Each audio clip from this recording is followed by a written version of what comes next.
Jim Grant is editor of Grant's Interest Rate Observer, and he joins me now. Jim, welcome back. Thank you, Pimm. Nice to be here. In mentioning that Wall Street may have to take $460 billion worth of write-downs from this report looking at what Goldman Sachs is saying, what do you see as the actual role of the Federal? What has the Federal Reserve turned into vis-a-vis this huge collapse in this area of the mortgage market? Well, the Federal Reserve has got itself into a new line of work. Heretofore, the Fed, you could think of it as an immense kind of, looked like a mutual fund that bought Treasury securities only. Not exactly, but that was kind of the structure of its assets. The Federal Reserve is a bank, and on the asset side are Treasury bills, bonds, notes, mainly. On the liability side are Federal Reserve notes.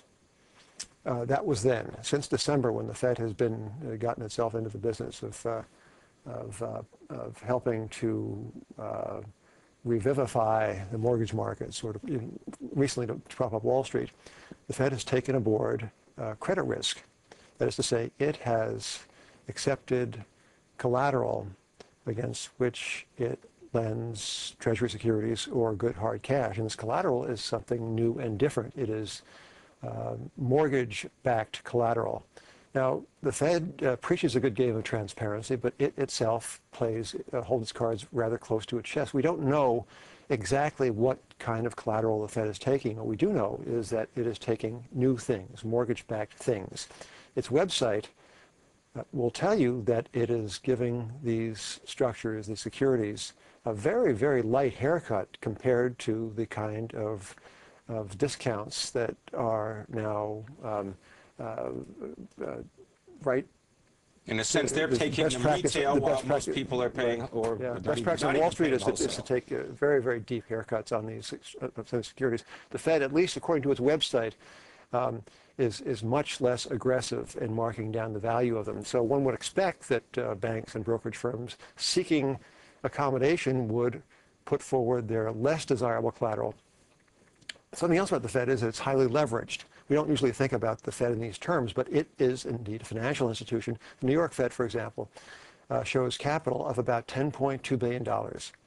It has taken aboard collateral, some of it, I suspect, dubious, in the vicinity of, I think $90 billion as of the last reporting date, with the new stuff it is lent against. You know, so the Fed is taking a great big risk with its own reputation and with the standing in the world of the U.S. dollar. The Fed, you know, is the institution that more than any other symbolizes the standing of the dollar, such as that standing is these days. And, you know, the Fed is suddenly, I say, we in a lighthearted vein, we at Grant's Interest Rate Observer, not to be confused with Moody's, downgraded the Fed to speculative grade from presumptive AAA, and we said it got off light. The serious point behind the lighthearted headline was that the Fed shows in credit risk a much greater slug of money than it does in capital.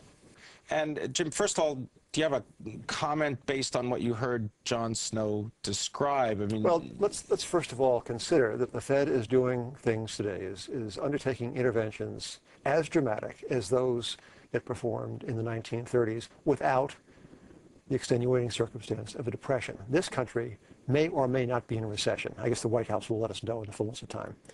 It is, I think, not in a depression, and yet credit conditions, in many respects, are as bad as those this country confronted in the early 1930s. And we ought to ask ourselves what manner of incompetence, both at the public policy level and at the so-called financial professional level, led to this mess. It is really something. And the people who are paying are the savers, among others. That's because the value of the dollar and what it buys the savers have taken a pay cut as the federal funds rate is chopped to accommodate the speculators who need more and more leverage at lower prices, who need a steeper yield curve, that is to say, a more favorable alignment of interest rates over time to facilitate the growth in bank earnings. But I think that what the former Treasury Secretary said is an abomination. Aggressive action, well-founded. The Federal Reserve's balance sheet is turning into a classical economist nightmare. It is full of mortgage detritus suddenly. It is the issue, Fed is the issuer of a paper currency now backed increasingly by, I would suspect, a highly dubious kind of collateral. And this is a very, very big problem for all of us, and especially for the humble souls who save money rather than speculate with it. It is rank injustice. But let me put it to you, though. What do you say to people who say, look, if the Federal Reserve has in its inventory lots of treasuries, we've seen what's happened in the treasury market, everybody wants treasuries, so sell them, the treasuries, take the proceeds, and go ahead and buy some of this collateralized mortgage obligation paper, some collateralized debt obligations, and so on. Not all of it's going to be bad. Much of it will actually, perhaps in several years, start to be worth something. When I become emperor, like next week, here's what's going to happen. The Treasury itself will form a fund. I get this idea from Lee Cooperman, the great speculator, investor. So the Treasury forms a fund. It is an honest fund. That is to say, it is not funded with bank credit, but rather with the savings honestly stolen from the taxpayers. And these savings are invested way out in the open in mortgages. The government say, okay, we're going to go and buy mortgages. We're going to do it in order to reduce the Treasury deficit because these mortgages will come back in 5 years. We have a 5-year investment horizon. We are going to do what the Hong Kong Monetary Authority did in 1998 when it very forehandedly bought stocks in the bottom of that Hong Kong liquidation. You know, I wouldn't be thrilled with this. I'm a free markets guy, but I could live with it. You know, it's the government making an explicit stand and doing so because it wants to make money for the country and wants to help the country out. Okay, fine. This is what the Fed's doing, I think, is the corruption of central banking, and it's the corruption of the currency. And, you know, the currency is the measure of financial gains and losses. It ought to be an honest measuring stick. It is going to be corrupted. All right, then having said that, what is the Federal Reserve's effect on institutions such as Fannie Mae and Freddie Mac, the Federal Home Loan Bank System, using all of these? Well, the federal apparatus generally is re-leveraging. We've heard all about deleveraging. That's happening in the private sector. The United States government is kind of climbing the stepladder of financial leverage to higher and higher rungs. It's telling Fannie Mae and Freddie Mac, those exemplars of financial competence and transparency, that they now may buy more mortgages with the same, their capital rules have been liberalized. You know, and similarly with the home loan banks, they too can go out and buy $100 billion or so or more of mortgages with the same capital. So it is it's a desperate gamble. The former Treasury Secretary Snow said a necessary one, but it is a desperate gamble to rescue from the precipice our mortgage market. And again, let us pause at least for a moment and reflect that this is happening not in a depression.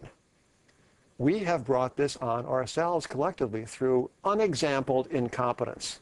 Unexampled. Nothing like it. As UBS says, this is the greatest failure of ratings and risk management ever, or as we say in Brooklyn, ever.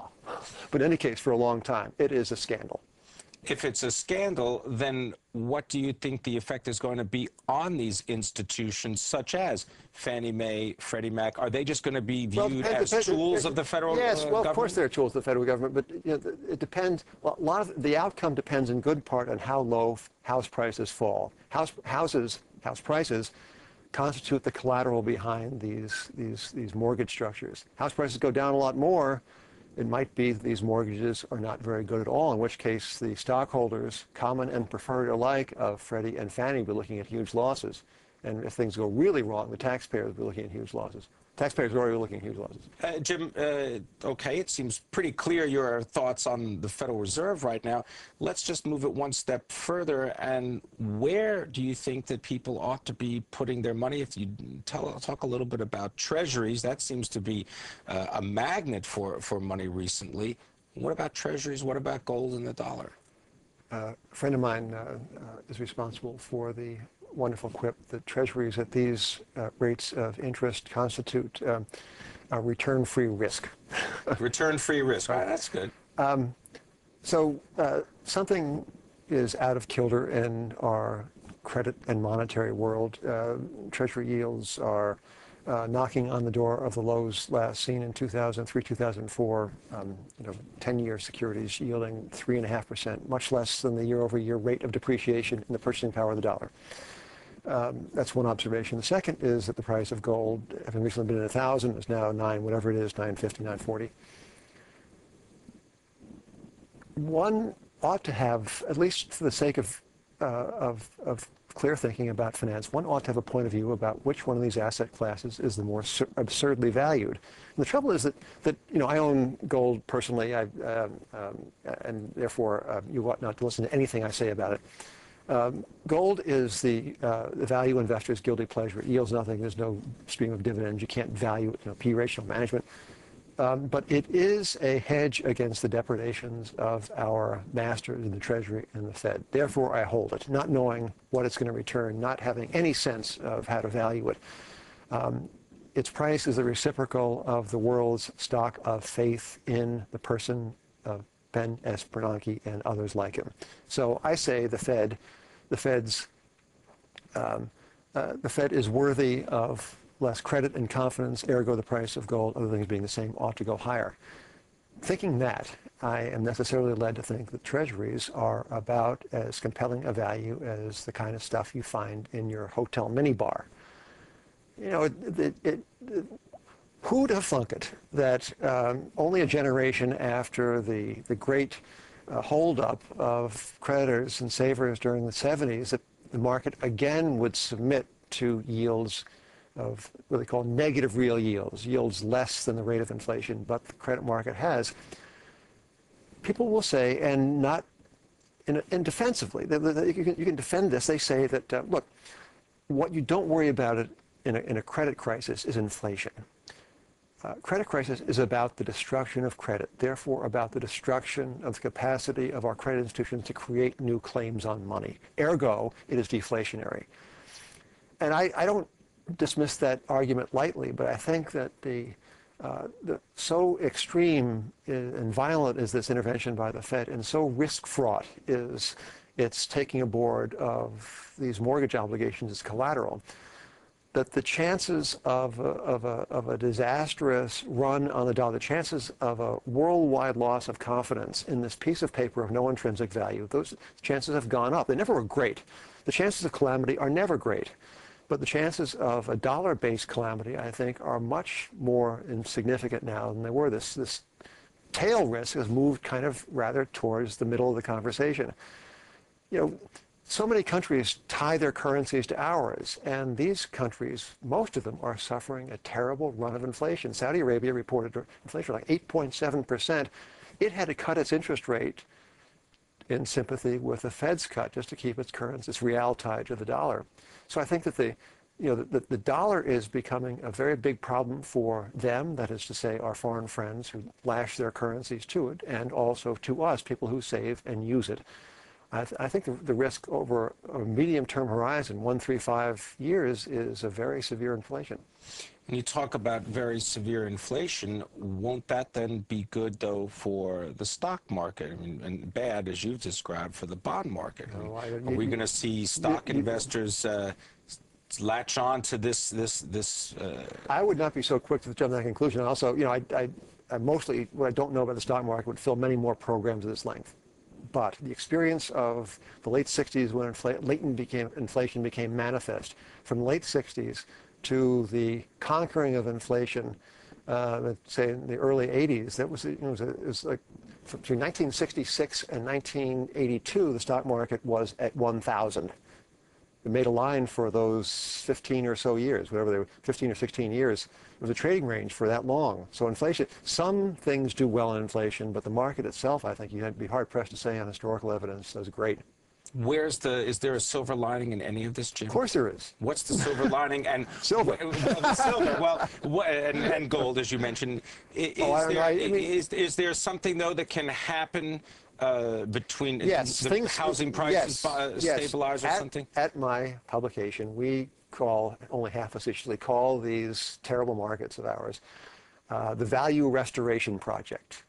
and you see here and there and more pockets, things get kind of cheap. You find various debt securities get interesting. We try to keep up, we try to not close our eyes to the good things that happen. So yes, in finance, there's no ill wind that doesn't blow anyone good. But the net of it, the net of the prospect of a self-inflicted bear market in the dollar is not a happy one. Well, and I guess we'll have to wait and see what happens with the auction that's taking place this week. The Federal Reserve pumping another $75 billion into the credit system and accepting various types of collateral for that. Yeah.